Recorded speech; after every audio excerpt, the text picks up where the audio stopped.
Can I get a divorce? Well, Jesus does set the bar pretty high. He says in Matthew chapter 5, "But I tell you that anyone who divorces his wife, except for marital unfaithfulness, causes her to become an adulteress. And anyone who marries the divorced woman commits adultery." That's a pretty high standard. Jesus certainly is not a proponent of divorce.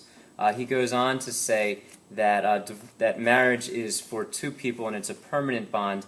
In Matthew 19, he says, "Haven't you read that at the beginning the Creator made them male and female, and said, 'For this reason a man will leave his father and mother and be united to his wife, and the two shall become one flesh. For they are no longer two, but one. Therefore whatever God has joined, let no man separate.'" You've probably heard that phrase at wedding masses.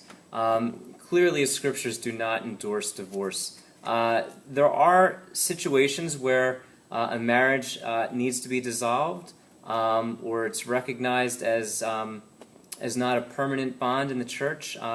That's done through a process called annulments. That's rare, and the church's goal, like Jesus' goal, is to keep the marriage together.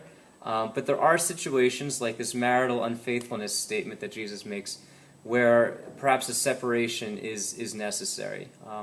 We try to put that in God's hands by putting it in the church's hands and not just doing that ourselves one-on-one. Because marriage is really a church activity and a community activity.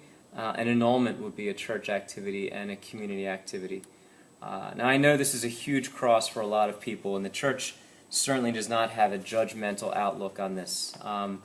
But Jesus clearly does not support divorce, and annulments therefore would be extremely rare, although they are warranted at times. So no, you couldn't get a divorce. Yes, you could get an annulment, which is the equivalent legally of a divorce, but it's done with church counsel with the goal of keeping the spouses together. I hope that helps.